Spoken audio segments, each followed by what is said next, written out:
Hello everyone, give you guys a quick view or short review on this 2012 225,000 miles Tundra. As you can see, there is no oil leaks. What you see here, it's just an H oil applied to the body so it does not rust.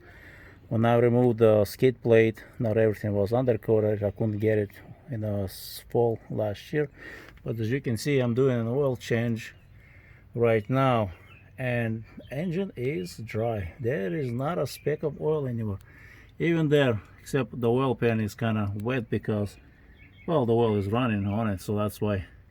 But besides that, there is no wet oil, nothing. Everything is dry. The truck is dry except for an H oil where I sprayed. Otherwise, it's a beautiful truck. Everything is spotless on it. So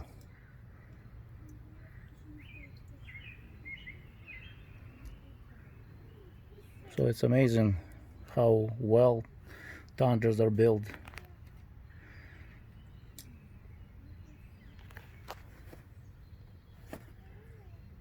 Oil filter housing was damaged, so that's why you see oil there.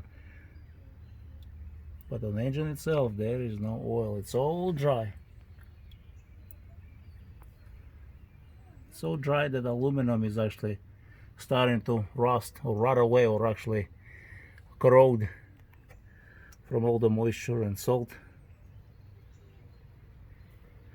So thanks for watching, and don't forget to subscribe. I guess I'll give you guys some more views.